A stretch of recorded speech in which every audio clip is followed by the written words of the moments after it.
Hi there, welcome to mtgUK. Today we're going to be doing a deck tech with Jonathan Randle for his standard portion of the upcoming World Championship in a week's time. He's brought along a blue-white control deck, but it's a little bit different, so we're going to listen to him and see what he's got to say about it. This is sort of the stock bit of the list. Yeah, of course, 4 mana elites. I mean, everyone's playing that. I like Negate's main deck because there's an awful lot of Jaces around and it's good against cultivates and that kind of thing, so I do like Negates. Stoic Rebuttal, I'm undecided whether to play that or Deprive, but I think this is better than Deprive because the drawback to Deprive is actually quite a large drawback. Preordain, I know there's a bit of debate about that card, but I love it, and a lot of people I had to speak to love it. You know, it's just a very good card.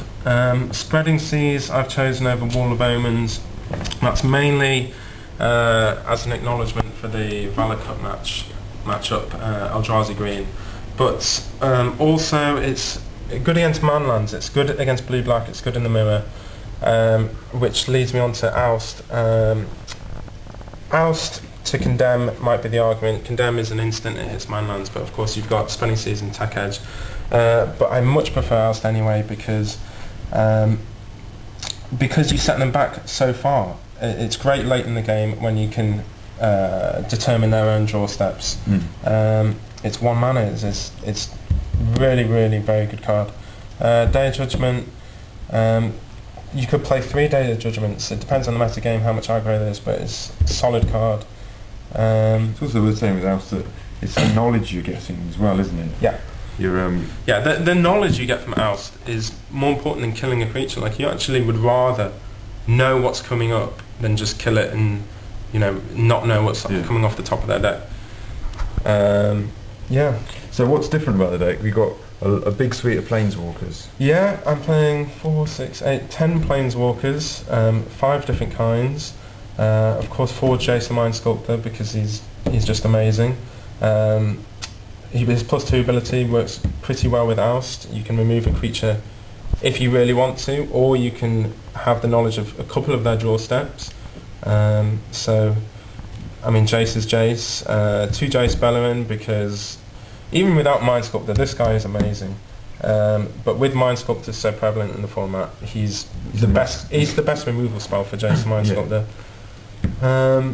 Gideon Jura because. Again, he's really powerful against the aggro decks. You know, they have to kill him before they can kill you. Or any of the other Planeswalkers. He's just a big wall, isn't he? He's a very big wall. He's also very good in control mirrors because if they tap out for a Jace and they can't tap out for a Jace if you've got Gideon on the table. He's pretty much the jack of all trades of Planeswalkers, isn't he? Yeah. I mean, he's a beefy creature, but he can pretty much gobble up any Planeswalker in one go. But against the aggro decks, he's so difficult for them to get through. But he's protecting all the other ones. It forces them to make difficult decisions as well, doesn't he? Yeah. We've got 1 of Elspeth and Tyrell, which somewhat explains Preordain as well, because obviously you want to be finding these 1-offs. Yeah, indeed. I mean, it is a deck that's going to draw you a lot of cards, so you do see them a fair amount. I really like both of these Planeswalkers. Elspeth is great against the aggro decks, which mostly rely on several small creatures, so making 3 tokens is very good. She shines in the control matchups because she can blow up all their Planeswalkers if you +2 her. It means whatever they play, it's not a big problem for you. So you're almost preempting them. I mean, if you can play that in +2 in the control matchup, and you're tapped out, you've given them a window. What can they do with their window? They can't actually do anything with that window because that's just going to kill it. So you've given yourself a window next go. So, and it's worth saying it sticks around once it's done. I mean, if you +2 her and use her ultimate, she's still there. Yeah. Making tokens and just attacking Planeswalkers is great. So Elspeth is absolutely fantastic. Venser, he's another one who at first maybe you didn't think was that good, but I'm certainly of the opinion that he's very powerful. And you don't need a deck centred around him, you feel? No, I don't really do. I think, you know, you really you're going for too much advantage by going that way. I mean, certainly you can have a deck and he's going to be even more powerful. But Venser's just good enough on his own. I mean, you can get extra value by bouncing spready seas or moving spready seas around to different targets, drawing cards.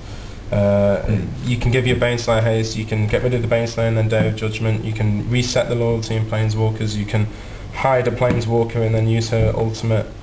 You can untap a land if you need the counterspell mana. You can, well, there's a card in the sideboard I'll show you about that is very good with Venser, but yeah, I like Venser very much, but the main thing about Venser is it will ultimate exceptionally quickly, and that is game over. There's almost no way back from Venser's ultimate, so. Awesome. And you have a Baneslayer with that instead of Titans?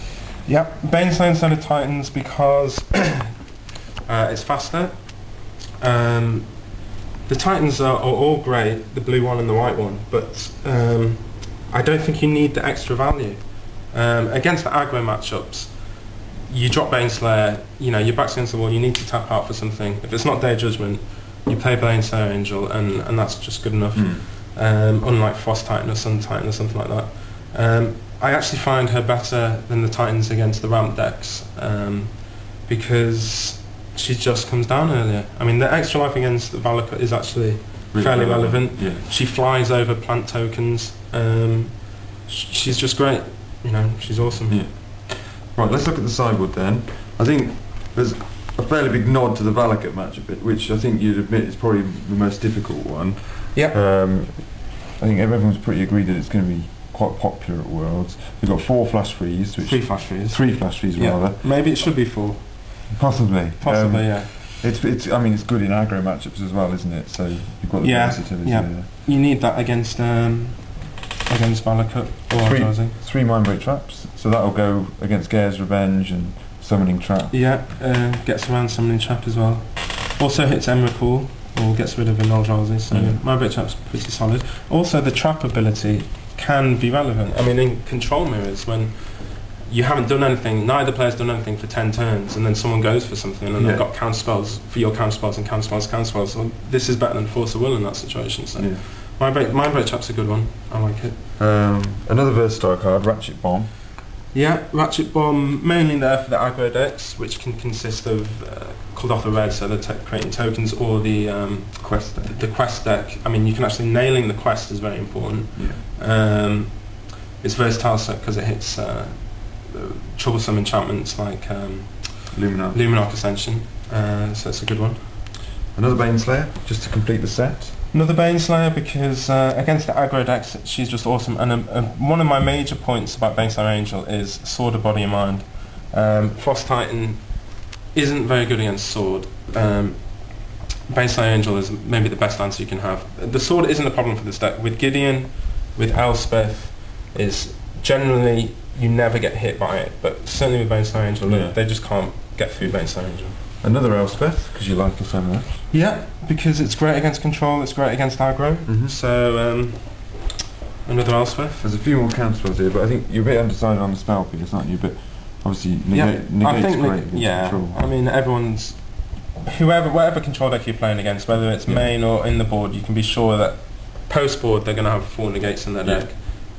So those are my other 2. Spell Pierce, I'm not convinced about. It's a slot I don't really know what to play. It's just there at the moment, but it could very well change to something else. It could be another Day of Judgment, or even another Jace for the control mirror. And one card a lot of people may have not considered is Admonition Angel, which is basically the 6th Titan in Standard at the moment. Yeah, she's great. No one really talked about her, except for Zvi Malshowitz, but she is incredibly powerful. She can trump other Titans. I mean, it's a given that against Primeval you're probably already dead if it's resolved. She's great against the Planeswalkers, but I mean, one trick you can do, well, it's not really a trick, but if you land for and exile their Jace, and remember in the control mirror post-board they're probably taking out their removal spells, and in fact you take out your creatures and slide just this one in.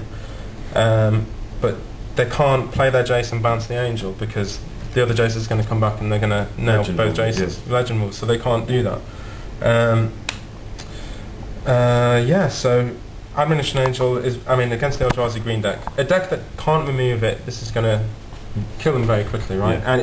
And it can deal with any answer. It's like Vence's Ultimate straight away. It is. It's like another Vence's Ultimate, and when you combine these two cards, you're hitting landfall every turn, and then you're ultimating Vencer. So yeah, it's like two Vences going. Yeah, it's like two Vences going off. The mana base, I think, is pretty standard. 4 Colonnade, of course, 4 Fortress. I play 4 of these because it's fairly white heavy. You know, you've got a lot of double white spells. And I like the card. You know, I mean, a lot of the time it does come and play on tap, so it's really good. You top the curve out pretty much at 5 anyway, don't you? Yeah. So, you know, coming to play tap lands around turn 7, 8, 9, it's not a massive deal, is it? No, not at all. I mean, you're absolutely right about that. And given the curve of the deck, actually, because you've got a lot of 2 casting cost stuff, but very little at 3. They're not really, the drawback isn't really that big of an issue. Yeah. 4 edges because, you know, of course there's too many targets for there's Valakut, Ayavugan, Manlands. I mean, have to play 4 edges. And then the rest, basic lands, I could play a 3rd fetch land. I mean, fetch lands are obviously great with the Admonition Angel. I mean, they're in the deck because of Jace, because shuffling away 2 dead cards is, I mean, it's really powerful. It's like drawing two extra cards. So, could possibly play a 3rd fetch land. I'm not too sure about that yet, but it's something I'll think about. Excellent. Well, I think it looks a great deck, and I wish you the best of luck with it. Thanks. And we'll hear from Jonathan when he gets back and see how he does. I hope I do well. Thanks. Thanks.